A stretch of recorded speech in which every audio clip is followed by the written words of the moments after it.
En nuestro estudio a Martín Di Vela, licenciado en Economía, ex director de ARBA. ¿Cómo andamos, Martín? Muy bien, buenas tardes a todos, ¿cómo están? Bien, acá, viendo cómo se sale de esta recesión económica y pensando en una situación social muy complicada para la Argentina de cara al 2019. ¿Cómo analizás esta situación económica y financiera del país?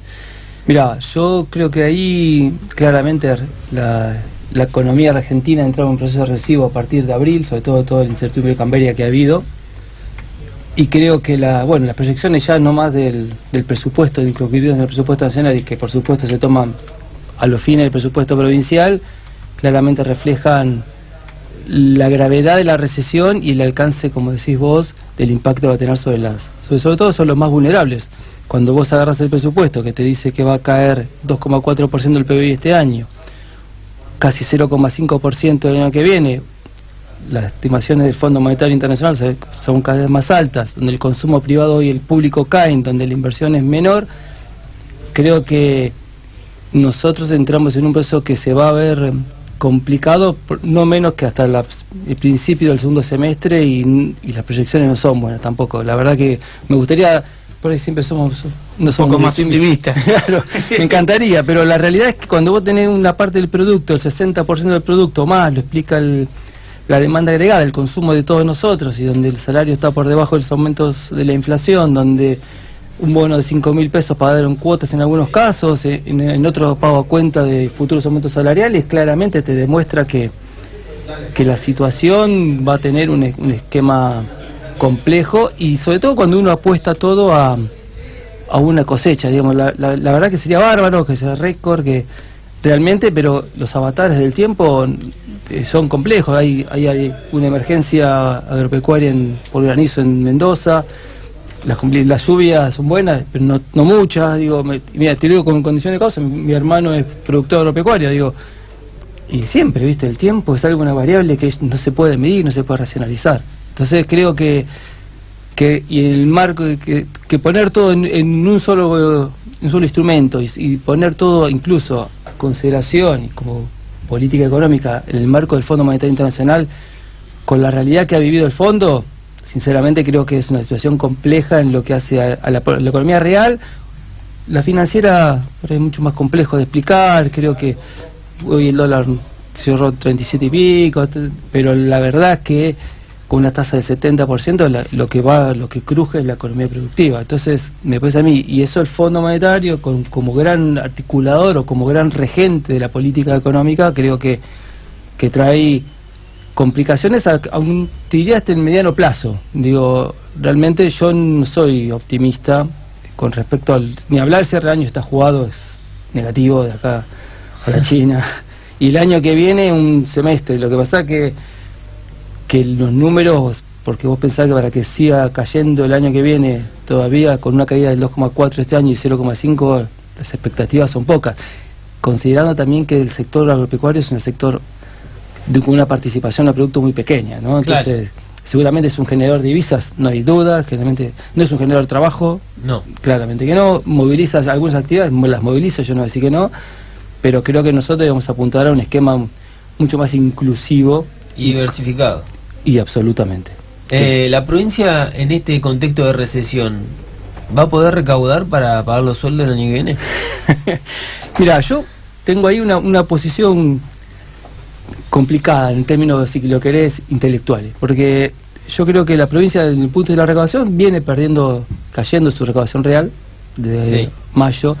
Vos te imaginás que la reacción, sobre todo el principal impuesto de ingresos brutos, ante un cambio en las variables económicas es alto. Nosotros lo llamamos elasticidad, es decir, cuánto cae el producto, cuánto va a caer la recaudación.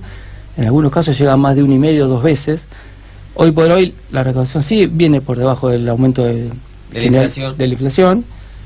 También es cierto que hay componentes que se acordaron en el consenso fiscal el año pasado y que se volvieron a aprobar este año, en los cuales se implicó una baja de alícuotas, una armonización del impuesto, que yo estoy totalmente de acuerdo. Creo que había que, y te digo que lo administré, no es que yo lo que desconozco, creo que realmente para mí era un pecado por parte de las provincias, no nos podíamos poner de acuerdo, en realidad ordenarlo, y la orden vino de arriba, vino del fondo, y se ordena, bien, mal, pero hay un ordenamiento, una convergencia, algo un poco más ordenado.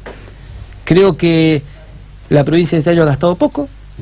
Me parece, si yo lo veo, los números no le dan mal a la provincia en términos de cierre del primer semestre, que es la última información que está publicada en el Ministerio de Economía, con un déficit de 2.000 millones de pesos. La verdad que la provincia, en términos de números, estamos hablando, ¿no? Yo quiero ser claro, yo hablo de números. Después, si querés, hablamos de la gestión, que es otra cosa. Indudablemente que los números estén bien, implica que también que la gestión, posiblemente en áreas centrales, seguridad, salud, educación, social, no sea la mejor.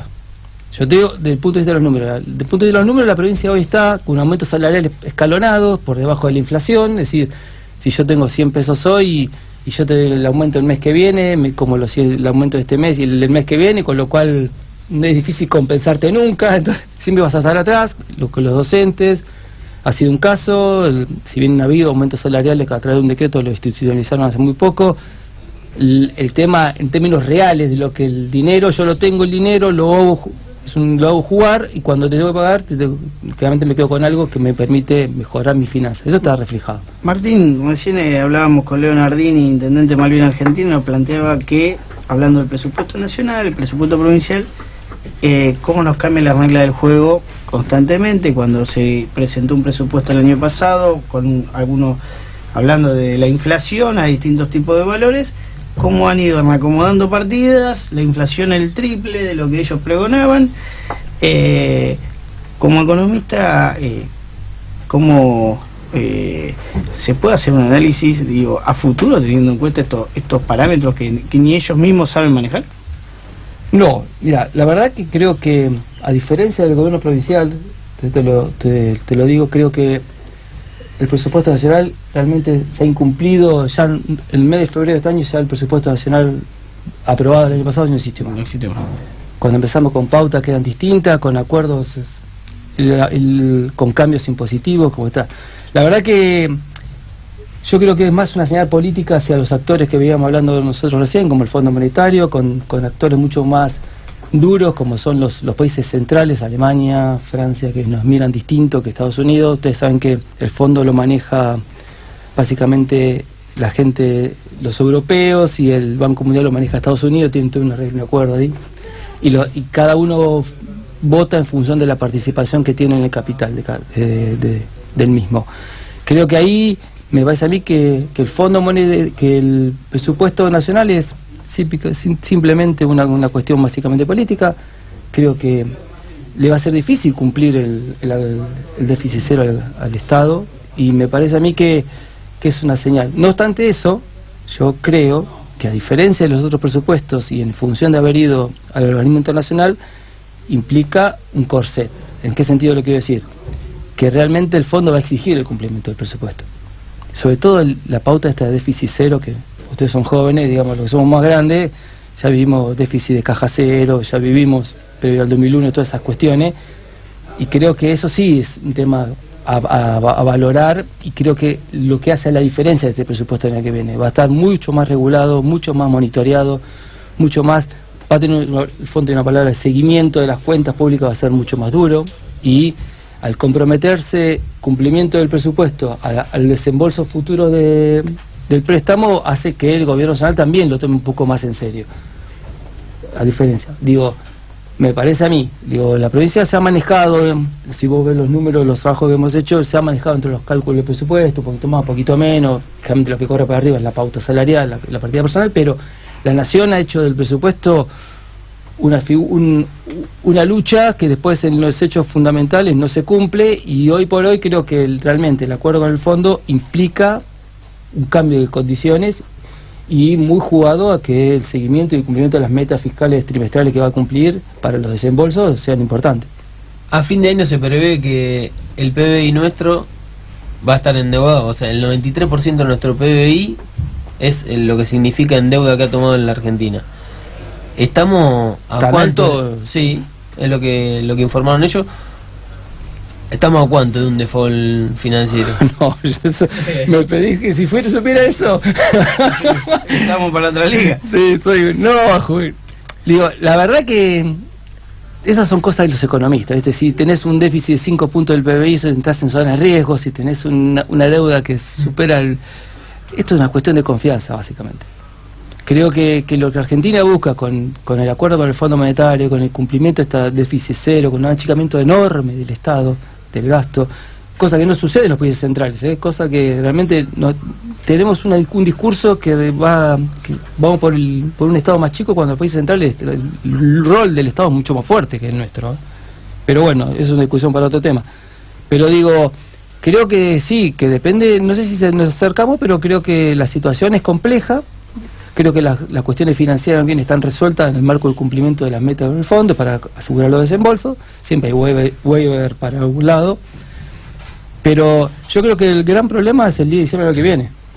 El ministro, sea quien sea, digamos, ojalá que seamos nosotros, pero digo, el ministro que se siente ahí el 11 de diciembre, yo creo que, como lo dicen todos, lo primero que tiene que hacer es tomar un avión a Washington y renegociar todo el acuerdo, porque te quedás sin pauta de financiamiento para el 2020-2021. Es decir, lo que han traído el financiamiento previsto para adelante. Entonces eso a vos te obliga necesariamente a rediscutir todo, porque año nuevo, vida nueva, entonces implica que realmente la situación en ese sentido pareciera que el año que viene está asegurada, a no ser que haya algún imponderable, alguna cuestión exógena. Yo no soy tan... En eso sí, no es que no sea optimista, soy optimista. Digo, están dadas las condiciones como para que, a costa de una cuestión social importante, donde los más vulnerables van a sufrir mucho el ajuste. Martín, te pregunto, con respecto a las tasas de interés altas, ¿cómo haces para reactivar una economía, digamos, las pymes, por ejemplo? Esas tasas de interés para las pymes es lo peor que hay. Y es lo que mueve la economía del país. De muerte. 60% del trabajo lo dan las pymes. Bueno, ¿cómo hacemos de salir de las LELIC y LEVAC a un crédito para pymes? Eso mirá, creo que es una gran tarea. Creo que cambiamos instrumentos LEVAC por LELIC, eso famoso. Exactamente. Bueno, Melconian, que no es del palo, digo, piensa muy claro, digamos. Creo, la verdad que yo lo que sí, cuando explica claro y está bueno y lo hace. Me sorprendió Melconian a mí, te digo. No, es un tipo honesto intelectualmente. El tipo tiene una visión económica, ideológica, que se puede compartirla o no puede compartirla, pero es honesto en lo que dice y realmente yo creo que se lo ha escuchado poco, en algún sentido. Yo no es que vaya a compartir alguna parte de Tomás Melconian, pero digo, pero me parece que claramente muestra a las claras lo que este gobierno, el mal diagnóstico que hizo, el populismo que hizo el gobierno porque este gobierno básicamente también ha hecho mucho de eso. Nos concentramos básicamente en cuestiones de medios que en cuestiones reales del trabajo, de la economía. Me parece a mí que el tema financiero es un tema muy complicado de desembrollar, si querés, desenredar, de revertir en el cortísimo plazo. Yo creo que la forma de hacerlo es lo que están haciendo, y si te lo explico, es básicamente bajando el nivel de plata en la calle, que te lo explico así. Semana a semana están renovando y bajando, probando lo que no vas a tener es plata para comprar dólares, para correr, ni esa medida te va a hacer restringirte cada vez más. Entonces vas a terminar saliendo a través de una recesión económica como la que estás viendo en los números, con la caída de la industria de 11 puntos. Hay que romper la economía. Claro, yo imagino que debe ser muy difícil de salir, Digo, yo si no me acuerdo, pero en el 89 creo que Herman González hizo el famoso plan Bonex. Agarró todo eso, lanzó un bono en 10 años en dólares, con una tasa de interés, y como que hizo una raya y empezamos de nuevo. Yo creo que acá los stocks son mucho más grandes, los jugadores son distintos, en ese momento eran básicamente personas, ahora son bancos, fondos buitre. Bueno, ahora restringieron, viste que ahora la posibilidad de entrar y salir no es tan fácil. ¿Por qué? Porque casi a las casas matrices les traían la plata acá, a las casas matrices, los bancos, estamos hablando, sector financiero. Sí. La cambiaba a pesos, ponía el ELIC, 2 semanas, y cuando se iban con más dólares. Un país que no produce dólares, que lo necesita a todos. Digo, yo soy de la idea de que acá hay un libro de Gerchunov que dice que hay como una guerra entre la cuestión de competitividad del dólar y la clase media que quiere un dólar bajo. Ahí hay una, y decir, cuando vos necesitas un dólar competitivo para poder exportar y obtenerlo, y una clase media que necesita un dólar bajo, está acostumbrada por lo que fuera, por las expectativas, por la sociología, por lo que fuera, un dólar que le permita viajar, que le permita... Tenemos esa interna, esa discusión interna que en algún momento hay que o acordarla. Él dice un acuerdo de la clase media y los sectores que exportan y competitivos para lograr despegue definitivo es difícil. Yo creo que ahí él lo maneja así, creo que es un gran acierto de Galchunov, pero me parece a mí que el tema financiero es, cuando estás al 70%, digamos, yo te digo la verdad, esto no se puede prolongar mucho más en el tiempo. Claramente las pymes, y hoy Arcor ha presentado balances terriblemente negativos. Arcor, una multinacional, 1.000 millones de pesos creo que. Claro, y no puede refinanciarla, porque el mensaje de refinanciar la deuda de Arcor es terrible para el mercado, ¿está bien? Sí. Y para sus propias acciones. Yo solía decir que no. Y hoy yo también diría que no, por más que lo tenga que hacer. Claro. Pero claramente lo tiene que decir, porque eso implicaría, digamos... Y Arcor no es una pyme. No es una multinacional, unas pocas multinacionales que vos tenés... Claro. Vos pensás que... Hoy escuchaba un artículo de Moreno que decía que invirtió 22 millones de dólares en Angola, una cosa así. Imaginás, una empresa que mira al mundo. Entonces creo que no solamente las pequeñas, sino que también las grandes a estos niveles de tasa se empiezan a complicar. Porque la verdad es que pagar un bono de 5.000 pesos obligatorio, yo no digo que sea justo. Ninguno de los cuatro que estamos acá vamos a decir que es injusto, que es necesario y que es poco. Ahora digo, claramente, yo te lo digo, me parece a mí que hoy hay empresas que tienen muchísimas dificultades para poder cancelar ese bono. Entonces, me parece que de a poco uno debe empezar a ver esas señales de alerta. Dante Sica sabe de esto, se ha dedicado toda la vida a la parte productiva, pero creo que la primera bola que hay que desarmar es el tema de la tasa de interés. El tema es cómo bajo la tasa de interés si no se me corre la plata para el mercado cambiario.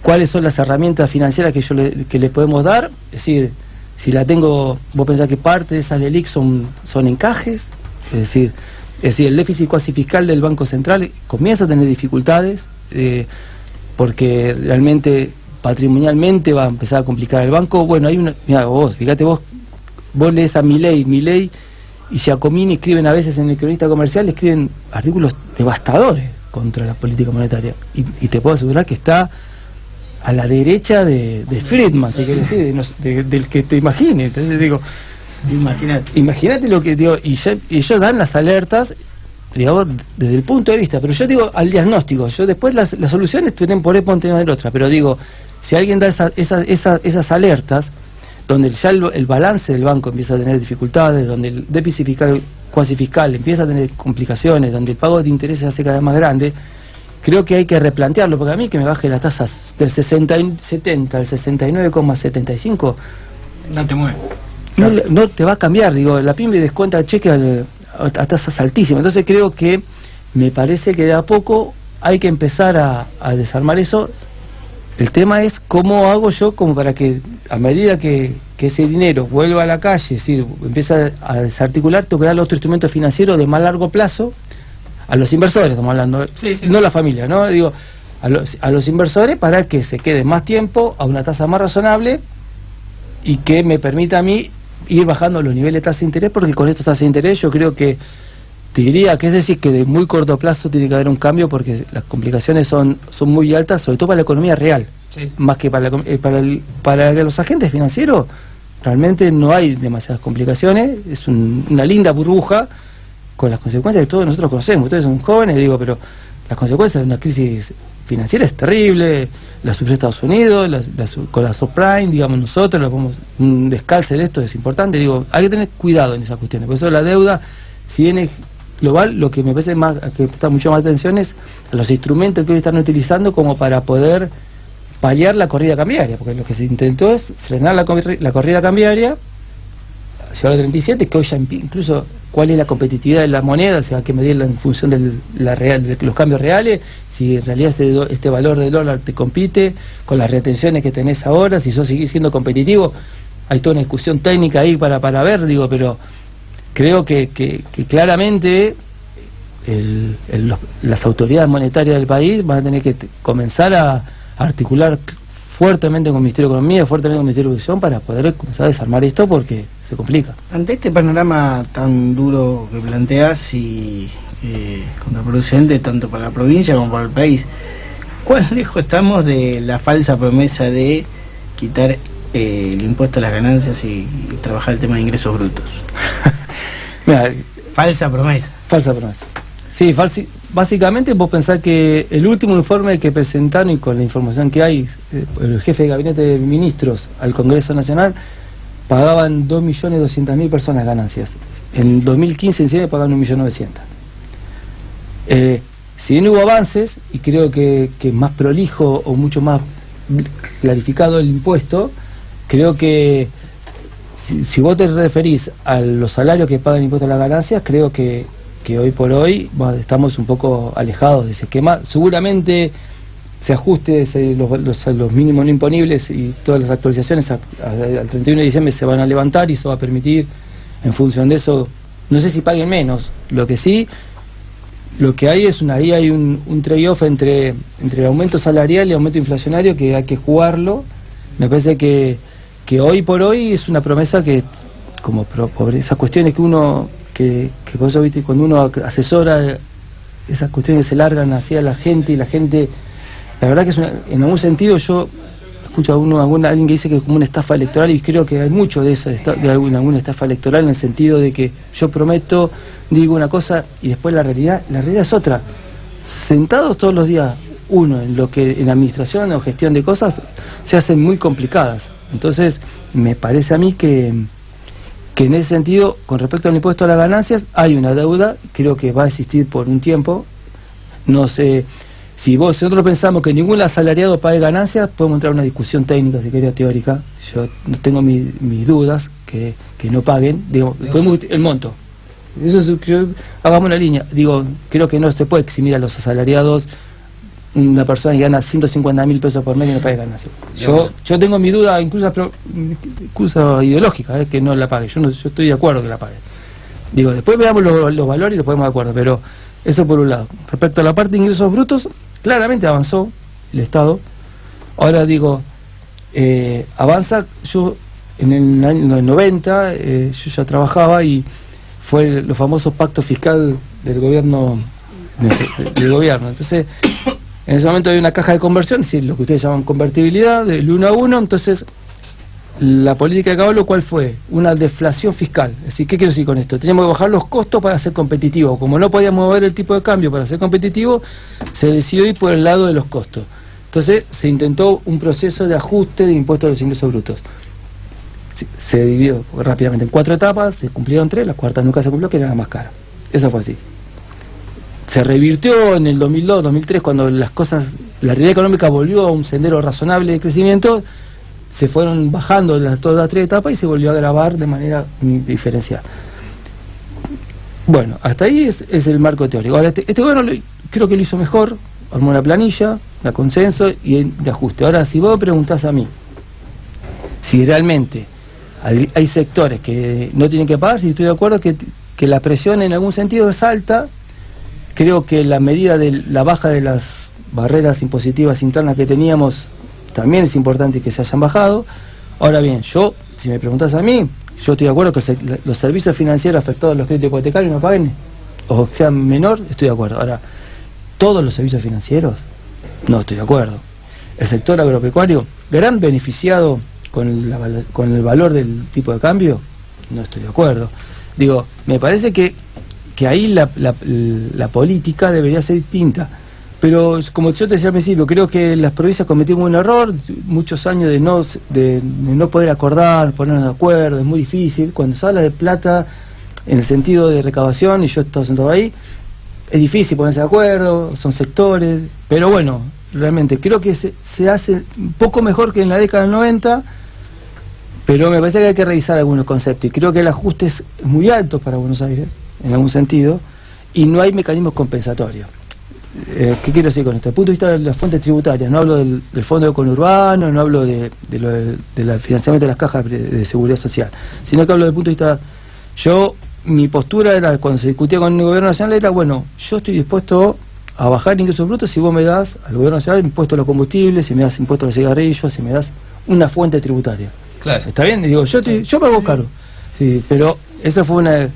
Porque la verdad que uno tiene que tener responsabilidad, y yo, digamos, en ese momento la provincia estaba en condiciones, hoy está en condiciones de hacerlo, digo, pero bueno, pero esos conceptos, si lo querés, si bien neoliberales de la carga tributaria, creo que estoy en parte de acuerdo, pero en parte yo también creo que uno tiene responsabilidad como funcionario público, como administrador, y y soy de la idea que alícuotas tan pequeñas en distintos tramos de cosas no generan ningún tipo de distorsión, y me parece a mí que uno debería reverlo, el impuesto. Yo creo que la tendencia si uno ve la escala, es una tendencia a un impuesto a las ventas, como tiene los Estados Unidos, nosotros en su momento, en la década del 90, hicimos cálculo que la alícuota sustitutiva, me imagino ustedes los años que estoy hablando, sustitutiva de ingresos brutos era 7%, 8% contra la etapa final de venta. Pero vos imaginás que haces así, de administrar 1 millón de contribuyentes, administrar muchos contribuyentes, muy chiquitos, muy pequeños, pero bueno, se podría pensar. Yo estoy más de acuerdo con una caja de un impuesto, un IVA provincial, donde surgen crédito y débito, porque los créditos y débitos, incluso esto es una cuestión mucho más compleja y los aburro, pero digo, te permite una fiscalización por tramo económico, y eso te da una idea de que si te están evadiendo o no, pero es una discusión para otra cosa. Pero ¿es necesaria una reforma tributaria? yo creo que a nivel nacional sí, a nivel provincial había que rever. Sobre todo, mira, yo se lo dije el otro día, no estoy de acuerdo con que me calcule el catastro del gobierno nacional. A ver, y la verdad, la provincia lo aplicó el año pasado, fue un trabajo de nosotros, que la provincia lo llevó adelante, nosotros lo empezamos a trabajar, vino el cambio de gobierno, lo aplicaron. La verdad que, bien. Ahora el problema que surge es ese, que lo terminamos aplicando a la provincia de Buenos Aires. Los bonaerenses son los que tienen aumento de la presión tributaria con respecto al urbano edificado, y el resto de provincia no hizo nada. Yo estoy de acuerdo que existe una regulación, una coordinación, porque para que cada uno, ahora hoy, ¿cuál es la política? Una medida ad hoc. Es decir, me llevo los catastros de toda la provincia, los calculo yo y te lo devuelvo. Eso no estoy de acuerdo. Para nada estoy de acuerdo. Creo que las provincias de Buenos Aires es una provincia seria, tiene gente muy capacitada, tiene una buena administración tributaria. Me parece a mí que eso es lo que en las provincias no se pueden permitir. Yo en eso soy crítico. Yo creo que falta eso. Falta una reforma tributaria de los municipios, falta una mayor coordinación con los municipios. Fíjate vos cómo sucede eso. Te llevan al catastro. ¿Qué hace el gobierno provincial en el proyecto de ley impositiva? Le mete un tope al aumento de las tasas del 38% como el impuesto urbano. No está bien. En el marco de la ley de responsabilidad fiscal. No está bien. Primero, porque un montón de municipios no adhirieron. Con lo cual no hay marco legal para mí que me obligue a eso. Segundo, es una insuficiencia de parte de ellos de no aplicar los acuerdos necesarios y los consensos para discutir una reforma tributaria si es necesario, o una armonización, como se llama, una homogeneización de las bases con los municipios. Me parece a mí que ahí es el error. El catastro determina hoy bienes personales, seguramente muchos más bonaerenses van a ser alcanzados y muchos compatriotas del interior no lo van a ser alcanzados, porque vos armaste una evaluación fiscal que hoy por hoy, en función del tipo de cambio, los cambios de tipo de cambio, quedó desactualizada, pero mejor que más alta de la que tenías, y te implica que hoy seas alcanzado por un impuesto a los bienes personales. Si entonces hay una reforma, sí, creo que hay que trabajar en una reforma. Creo que las provincias se pueden hacer cargo de algunos impuestos nacionales. Creo que la nación tiene que concentrar 3 o 4 impuestos y los municipios tienen que tener otros impuestos, sí. Pero no en este momento, en un momento recesivo, en un momento de incertidumbre, en un momento de donde la conducción económica no está clara, si es Lagarde, si es Duhovne, si es Sandeleri, si no está claro. Entonces me parece a mí que estas cosas se hacen en un proceso de crecimiento donde se puede y acordar, uno se puede hablar. Creo que estas imposiciones así surgen de la inacción, en mi opinión. Martín, mientras te manda saludos Juan Manuel Piñoco, que me manda WhatsApp hablando de otro tema, le mando la foto, acá estamos con Martín y vamos, pone, ¿viste cómo es? No, es terrible. Te hago esta pregunta. Si teniendo este panorama, la recaudación aumentó un 33% en la provincia de Buenos Aires, con una inflación anual del 50% estimativa a 47, este paso. Sí, muy bien. ¿Cómo evaluás la gestión de ARBA de cara a este año y de cara al futuro? Mira, yo creo que la separan. No es fácil administrar los recursos, no es fácil. Realmente en una provincia sumamente extensa y tan heterogénea, no es una provincia homogénea. Hay que política para los sectores de conurbano, que donde está concentrada la población, las industrias, y una política distinta hacia el interior. Creo que desde el punto de vista de la administración, creo que a mí me parece que ARBA ha hecho bien en el sentido de aplicar el famoso revalúo urbano, una actualización de las bases imponibles. Creo que este presupuesto con un tope del 38% me parece que no debería ser tanto. Creo que la verdad que los bonaerenses no van a pasar un buen 2019, donde las expectativas de aumento del desempleo, de caída del consumo, funcionan como una medida absolutamente más restrictiva, pero es una medida política tributaria. Con respecto a la administración, creo que lo ha hecho bien, creo que en ese sentido ha entendido que los planes de facilidad de pagos en estos contextos son importantes y ha aumentado de manera relevante. Creo que esta vez impulsar una ley de administración, de la ley impositiva, un aumento del rural, del impuesto determinado, no así de las evaluaciones, con lo cual ahí podemos discutir si estamos de acuerdo o no. Yo creo que debería haber una actualización de las evaluaciones rurales, más aún que hoy están exentas particularmente el impuesto sobre los bienes personales, con lo cual me parece a mí que no habría ninguna incidencia adicional que no sea el impuesto inmobiliario rural, porque tener bien valuado te permite grabar bien. Y me parece que gestionar en estos contextos de crisis y donde como dijo el ministro de Economía, de estrés financiero, hacen que uno tenga que agilizar mucho las posibilidades de actuar. Me parece que hay medidas concretas en lo que hace a las pymes, anunciadas por la gobernadora, creo que está bien. No sé si cobrar las retenciones, como dijo el ministro, en marzo y mayo del año que viene, con una tasa de interés del 0% sea acorde. No te podría decir que está bien, pero creo que, bueno, es una medida que uno puede discutirla de ese lado.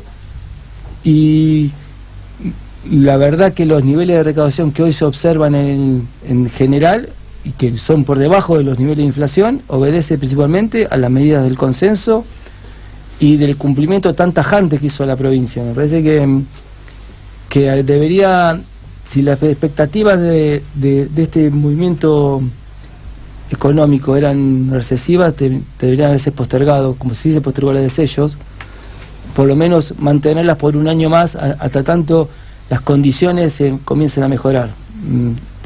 Yo soy de la idea de no trabajar impositivamente un montón de cuestiones que hacen a la productividad, a la mejora de la economía real, sino que yo soy más partidario de un subsidio focalizado. ¿Qué quiero decir con esto? O del banco, o un subsidio directo a alguna actividad que te hace que mejore, que crezca. Porque si yo bajo el impuesto y después, digamos, yo sé lo que pierdo, esa cuestión de que bajo el impuesto y si aumenta la base, yo no la viví nunca, digamos.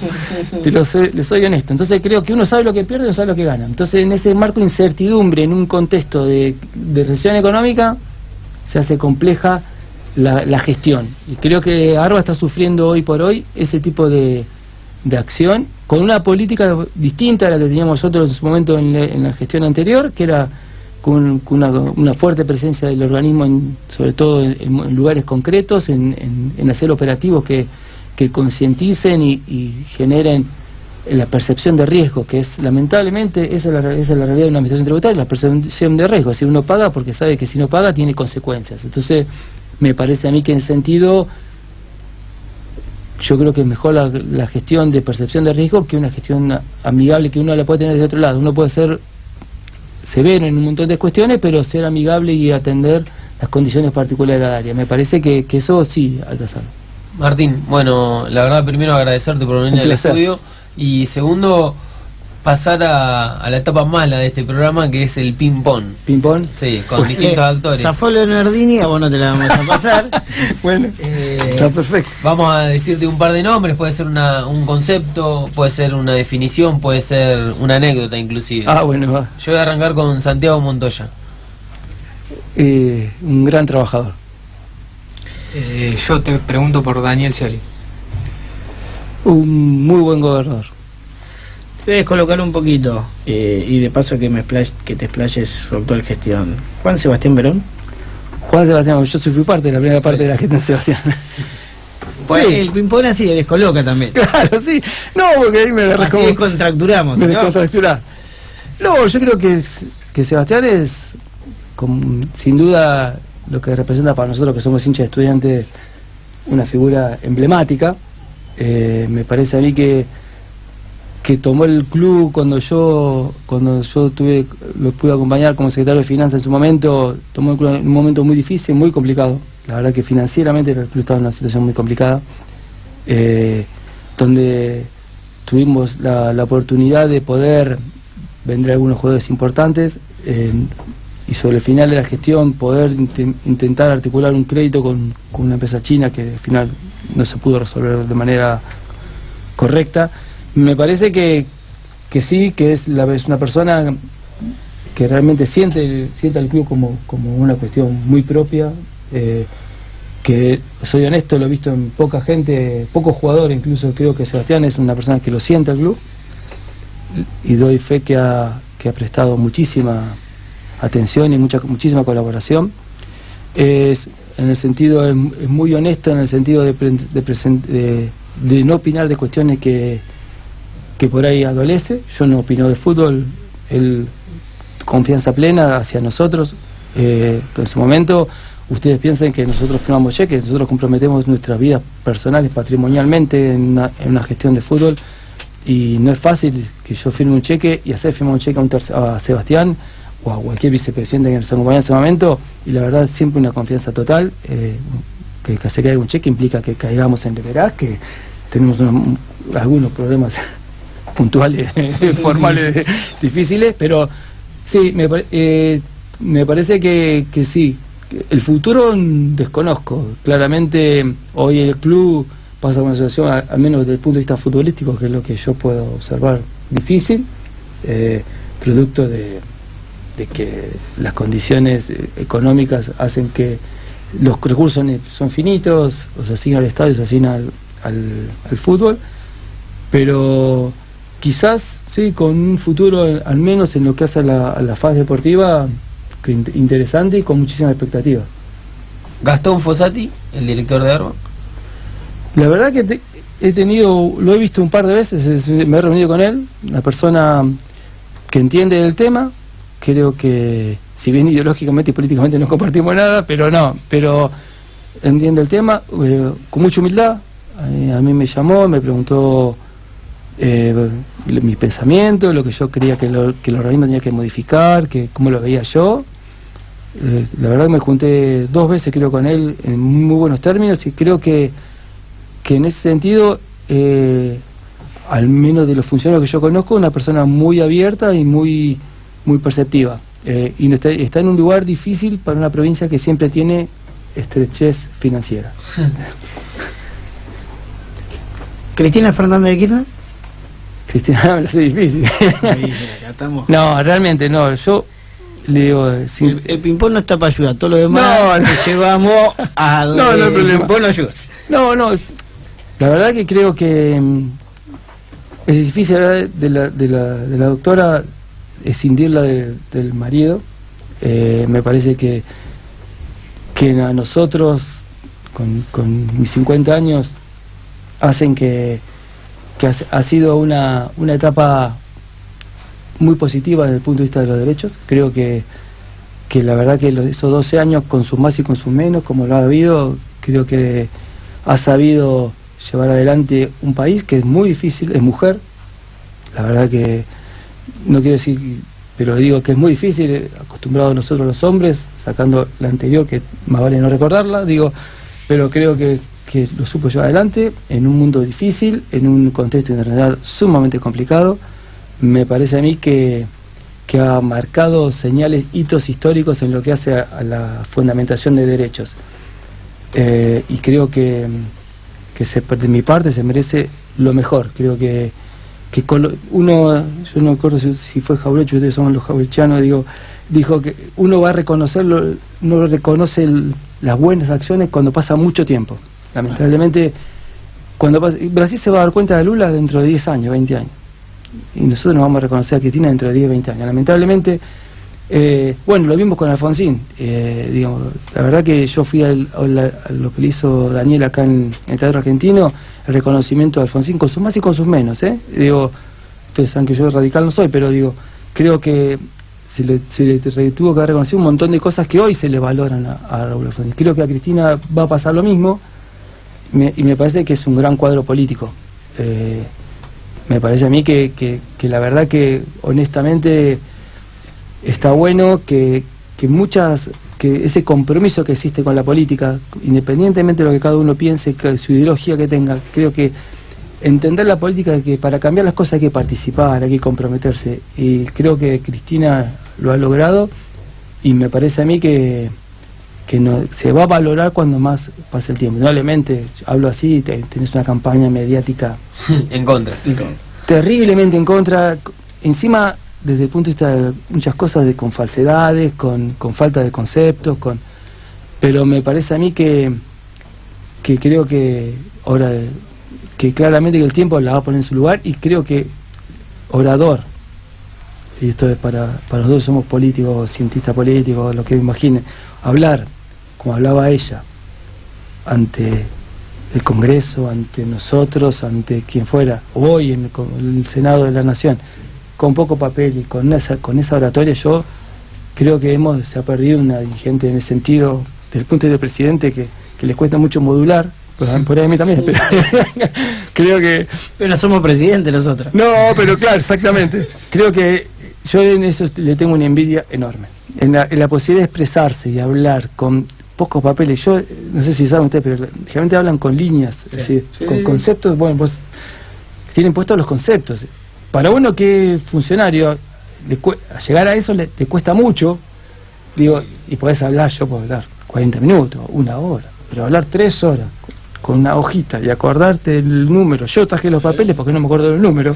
Digo, la verdad que en eso yo sí le tengo una envidia y creo que es una persona extraordinaria. No perder el hilo y ser coherente. ¿Sí? Ser coherente, mantener la idea, creo, sí, digo, no es que comparta todo, digo, pero digo, me parece a mí que en ese sentido, lo que hace a las dificultades que tuvo que asumir, la muerte de su marido, yo tuve la oportunidad de ir, creo que esa fortaleza, la verdad que es envidiable, sobre todo que no puedes claudicar, ¿viste? Tenés que seguir porque tenés una responsabilidad y tenés 30, 40 millones de personas atrás tuyo tratando de acompañarte, que esperan de vos. Me parece a mí que es un dirigente que los argentinos vamos a valorar con el paso del tiempo. Ojalá que volvamos a tener dirigentes de esa categoría intelectual.